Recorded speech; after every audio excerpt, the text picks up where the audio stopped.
السلام علیکم ورحمۃ اللہ وبرکاتہ۔ رب اشرح لی صدری ویسر لی امری واحلل عقدۃ من لسانی یفقہوا قولی۔ رب زدنی علما، اللہم فقہنا فی الدین، اللہم توفیقی الا باللہ، اللہم انی اسألک علما نافعا ورزقا طیبا وعملا متقبلا۔ اللہم الہمنی رشدی واعذنی من شر نفسی۔ اللہم انفعنا بما علمتنا وعلمنا ما ینفعنا وزدنا علما۔ آمین الہی آمین۔ علم کے حصول کے لیے بہترین دعائیں اور سیکھنے کا عمل بھی صبح صبح ہونا چاہیے۔ یہ بہترین ٹائم ہے صبح صبح سیکھنے کا عمل۔ اللہم صلی علی محمد وعلی آل محمد کما صلیت علی ابراہیم وعلی آل ابراہیم انک حمید مجید۔ اللہم بارک علی محمد وعلی آل محمد کما بارکت علی ابراہیم وعلی آل ابراہیم انک حمید مجید۔ آل عمران سورت میں ہم اکثر یہود، نصارہ، مومنین کا ذکر پڑھ رہے ہیں۔ اہل کتاب، تو اہل کتاب سے مراد یہود اور نصارہ ہیں۔ یہ نبی کریم صلی اللہ علیہ وآلہ وسلم کے اسلام اور مسلمانوں کے خلاف مختلف انداز سے طعن و طنز یعنی طنز کرتے تھے۔ اسی طرح مشرکین عرب کا بھی یہی حال تھا۔ علاوہ ازیں مدینے میں آنے کے بعد منافقین بالخصوص ان کا منافقین کا رئیس عبداللہ بن ابی بھی آپ صلی اللہ علیہ وآلہ وسلم کی شان میں ہمیشہ گستاخی کرتا رہتا تھا۔ آپ کے مدینہ آنے سے قبل اہل مدینہ اپنا سردار بنانے لگے تھے۔ کس کو؟ عبداللہ بن ابی کو۔ اب اسلام فتح ہو چکا ہے، آپ صلی اللہ علیہ وآلہ وسلم مدینے آ رہے ہیں، تو اس سے پہلے عبداللہ بن ابی کو سردار بنا رہے تھے۔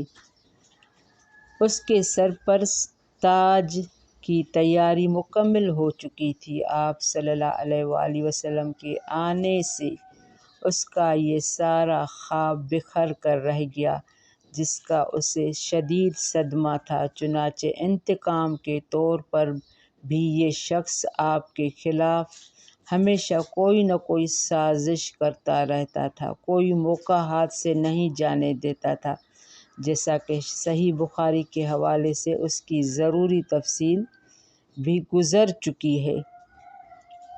تو اہل کتاب کچھ اچھے بھی تھے جو ایمان میں بھلے بھی تھے،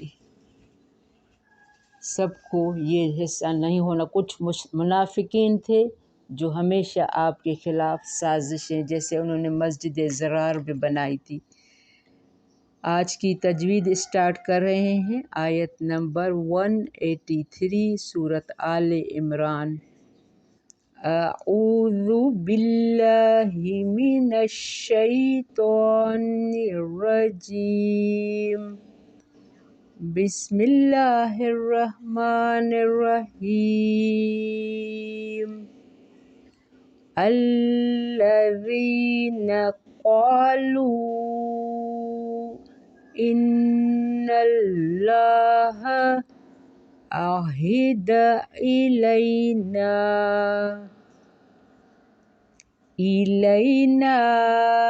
الا نؤمن لرسول حتی یأتینا بقربان تأکلہ النار، قل قد جاءكم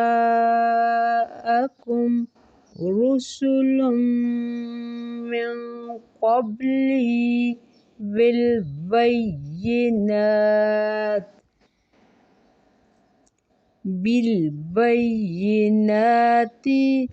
وبالذي قلتم فلم قتلتموهم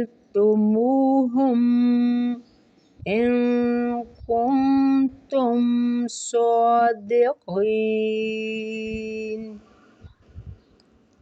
فإن كذبوك فقد كذب رسل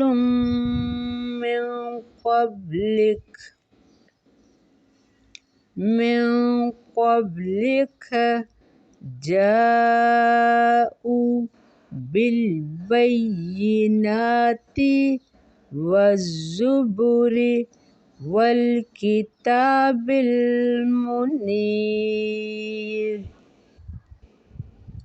كل نفس ذائقة الموت وإنما توفون أجوركم يوم القيامة فمن زحزح عن النار وأدخل الجنة فقد فاز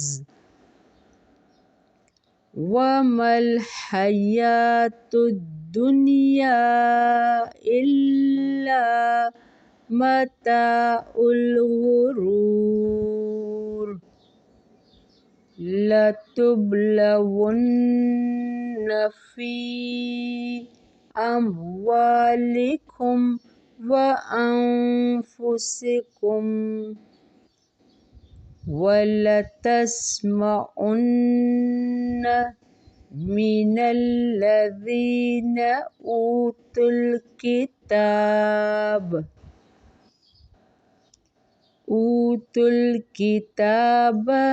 من قبلكم ومن الذين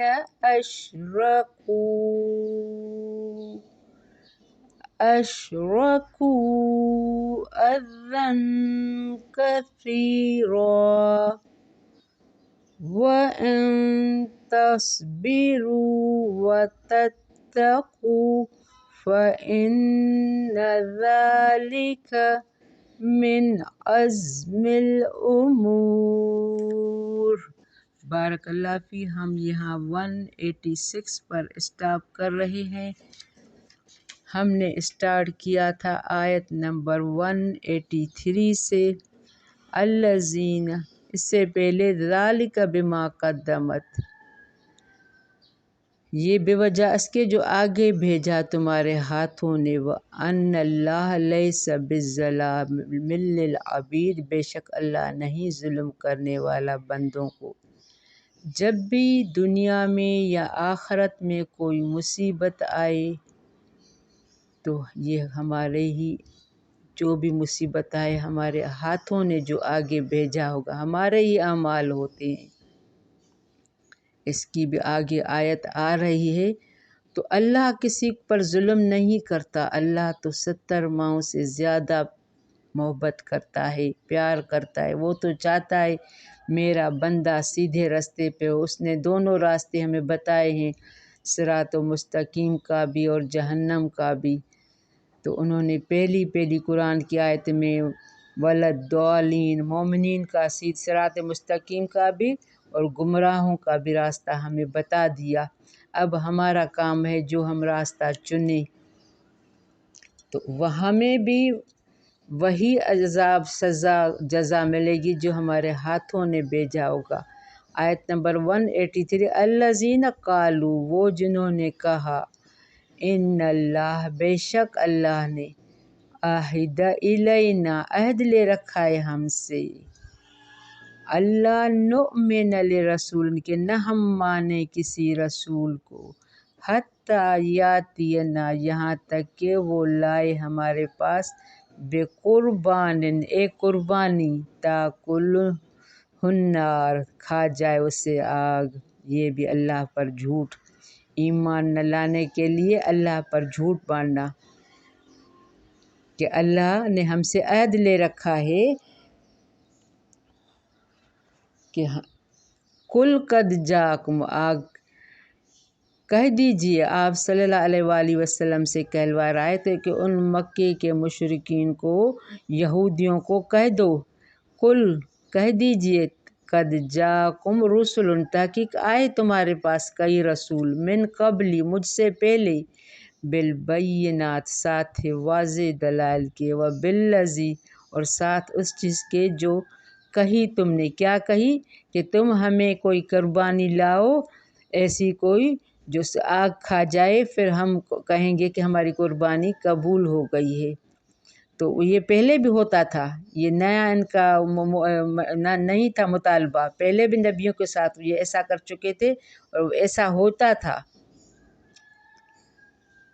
قل تم فلم قتلتم جب انہوں نے تمہاری بات مانی، معجزے بھی لائے، تو کیوں قتل کیا انہیں؟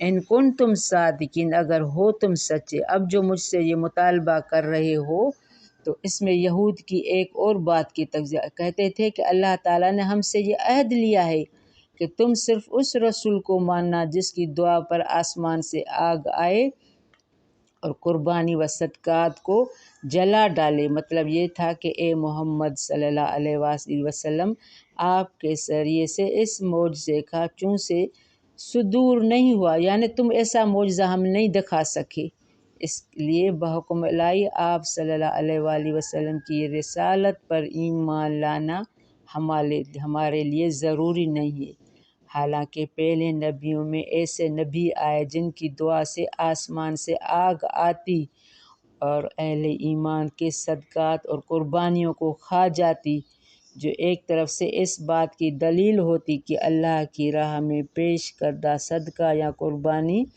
بارگاہ الہی میں قبول ہو گئی، دوسری طرف اس بات کی دلیل ہوتی کہ یہ نبی برحق ہے، یعنی ایسا پہلے بھی معجزے دوسرے نبی دکھا چکے تھے، لیکن ان یہودیوں نے ان نبیوں اور رسولوں کو بھی تکذیب کی۔ اسی لیے اللہ تعالیٰ نے فرمایا اگر تم اپنے دعوے میں سچے ہو تو پھر تم نے ایسے پیغمبروں کو کیوں جھٹلایا، انہیں قتل کیوں کیا، حالانکہ وہ تو ایسے معجزے لائے تھے۔ فَإِن كَذَّبُوكَ پھر اگر وہ جھٹلائیں آپ کو، آپ صلی اللہ علیہ وآلہ وسلم کو تسلی دی جا رہی ہے کہ تم ان کو یہ بات بتاؤ، پہلے نبیوں کے ساتھ بھی تم لوگوں نے ایسا کیا، اب ان کو بتاؤ، پھر اب فَإِن كَذَّبُوكَ اس کے بعد بھی جھٹلائیں آپ کو، فَقَدْ كُذِّبَ تحقیق جھٹلائے گئے کئی رسول، من قبلک آپ سے پہلے، جاؤ بالبینات وہ لائے واضح دلائل، والزبر اور صحیفے، والکتاب المنیر زبور کی جمع زبر اور کتاب روشن، یعنی پہلے نبی بھی ایسے ہی لا چکے ہیں۔ نبی صلی اللہ علیہ وسلم کو تسلی دی جا رہی ہے کہ یہودیوں کی ان باتوں میں کچھ نہیں ہے، اللہ آپ کا ساتھ ہے، وسلم سے پہلے آنے والے پیغمبروں کے ساتھ بھی اس طرح ہو چکا ہے۔ کل نفس ذائقۃ الموت ہر نفس چکھنے والا ہے موت کو، وَإِنَّمَا تُوَفُّونَ أُجُورَكُمْ یوم القیامت تو پورے دیے جائیں گے اجر اپنے قیامت کے دن، فَمَنْ زُحْزِحَ عَنِ النَّارِ تو جو کوئی دور کیا گیا آگ سے، وَأُدْخِلَ الْجَنَّةَ اور وہ داخل کر دیا گیا جنت میں، فقد فاز تو تحقیق وہ کامیاب ہوا، یعنی جو آگ سے بچا لیا گیا وہی کامیاب ہے۔ وَمَا الْحَیَاةُ الدُّنْیَا إِلَّا مَتَاعُ الْغُرُورِ اور نہیں زندگی دنیا کی مگر سامان ہے دھوکے کا۔ اس آیت میں ایک تو اس اٹل حقیقت کا بیان ہے کہ موت سے کسی کو فرار نہیں حاصل ہو سکتا۔ دوسرا یہ کہ دنیا میں جس نے اچھا یا برا جو کچھ کیا ہوگا اس کو اس کا پورا بدلہ دیا جائے گا۔ تیسرا یہ کہ کامیابی کا معیار بتلایا گیا ہے کہ کامیاب اصل میں وہ ہے جس نے دنیا میں رہ کر اپنے رب کو راضی کر لیا، جس کے نتیجے میں وہ جہنم سے دور اور جنت میں داخل کر دیا گیا۔ چوتھا یہ کہ دنیا کی زندگی سامان فریب ہے، جو اس سے دامن بچا کر نکل گیا وہ خوش نصیب، اور جو اس کے فریب میں پھنس گیا وہ ناکام و نامراد ہے۔ کتنی حکمت کی باتیں ہیں ایک ایک آیت میں۔ ہم جب قرآن پڑھتے ہیں تو ایسے ہی جلدی جلدی میں بس ہم ختم قرآن خوانیاں پڑھ کے جاتے ہیں، نہیں سمجھتے کہ اس کا آیت میں کتنی حکمت کی باتیں ہیں۔ آیت نمبر 186۔ تو ہمیں یہ بھی جاننا چاہیے یہاں کامیابی کا معیار اور دنیا کی جو زینت ہے اس کا معیار بھی بتایا گیا ہے۔ کامیابی کا معیار کیا ہے؟ ہم دنیا کو سمجھیں کہ یہ دھوکہ ہے، اور یہ دنیا کیا ہے؟ ایک انگلی میں پانی ڈال کے دیکھو دنیا، اور انگلی کیسے نکلے گی؟ بالکل خالی سوکھی ہوئی۔ تو یہ دنیا کا جو مال ہے نا اس کے برابر ہے، یہ آگے کام آنے والا نہیں ہے، یہ یہیں چھوڑ جائیں گے۔ لَتُبْلَوُنَّ، البتہ تم ضرور آزمائے جاؤ گی۔ دیکھو کسی طرح ہر آیت ایک دوسرے سے کنیکٹ ہے۔ البتہ تم ضرور آزمائے جاؤ گے، فی اموالکم، اپنے مالوں میں کس طرح؟ کبھی مال کم ہوگا، کبھی زیادہ ہوگا۔ تم اگر حلال کماؤ گے تو تھوڑے میں بھی برکت ہوگی، زیادہ میں جتنا بھی زیادہ ہوگا، اگر حلال نہیں ہے تو سارا ختم، اور گناہ بھی۔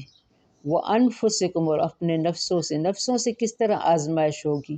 بیماری، موت، ذہنی پریشانی، جتنا بھی مال ہو لیکن سکون نہیں، تو ہم اسی طرح اپنے نفسوں سے بھی آزمائے جائیں گے۔ لَتُبْلَوُنَّ فی اموالکم وانفسکم وَلَتَسْمَعُنَّ، البتہ تم ضرور سنو گے، من الذین، ان سے جو اوتوا الکتاب، دیے گئے کتاب، من قبلکم، تم سے پہلے۔ کیا سنو گے؟ ان کی طنز، مزاح، ٹھٹولیاں، ان کے طعنے۔ من قبلکم، تم سے پہلے جو نبی آئے، ومن الذین، اور ان سے جنہوں نے شرک کیا، اشرکوا، اذیت، کثیرہ، بہت سی، یعنی تم سے پہلے جو بھی نبی آئے تھے ان کے ساتھ بھی انہوں نے ایسا ہی معاملہ کیا، زبانی اذیت اور شرک۔ تو اس کا علاج بھی بتایا گیا ہے، وَأَن تَصْبِرُوا، اگر تم صبر کرو، وَتَتَّقُوا، اور تم تقویٰ کرو، فَإِنَّ ذَلِكَ مِنْ عَزْمِ الْأُمُورِ، تو بے شک یہ بہت عزم کے کاموں میں ہے۔ یہاں اللہ نے بتایا ہے کہ اگر تم صبر کرو، تقویٰ کرو، اللہ پر بھروسہ کرو، اسی میں تمہارے ایمان کی آزمائش ہوگی، اس کے بھی درجے ہیں۔ مشکلات زندگی کا حصہ ہیں، تم سچے مومن ہو یا پھر دین کا صرف دعویٰ کرتے ہو، یہ بھی ہماری آزمائش ہوگی۔ یہاں مسلمانوں کو ذہنی طور پر خبردار، اٹینشن کیا جا رہا ہے۔ صبر کرنے والوں کا اجر بے حساب ہے۔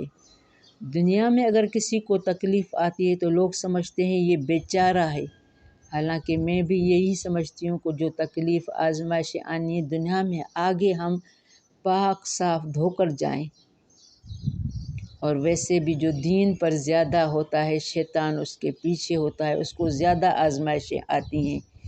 تو اللہ نے کیا کہا؟ وَأَن تَصْبِرُوا، اگر تم صبر کرو، تمہیں جتنی بھی آزمائشیں اور مشکلاتیں آئیں تو ان پر اہل کتاب سے مراد یہاں یہود و نصارہ ہیں، تو ان کا یہی شیوا تھا جو کہ سورۃ البقرہ 155 میں بھی گزر چکا ہے۔ تو منافقین بھی آپ صلی اللہ علیہ وآلہ وسلم کو طنز مزاح کرتے تھے، تو یہاں آپ صلی اللہ علیہ وآلہ وسلم کو کیا کہا جا رہا ہے؟ اس کے بعد ہم سب کے لیے یہی پیغام ہے، کیا؟ وَأَن تَصْبِرُوا، اگر تم صبر کرو، وَتَتَّقُوا، تم تقویٰ کرو، فَإِنَّ ذَلِكَ مِنْ عَزْمِ الْأُمُورِ، تو یہ عزم کے کاموں میں اللہ، یہ ہیں بہت مشکل، لیکن یہاں اللہ تمہاری مدد کرے گا۔ بارک اللہ فی ربنا تقبل منا انک انت السمیع العلیم وتب علینا انک انت التواب الرحیم۔ السلام علیکم ورحمۃ اللہ وبرکاتہ۔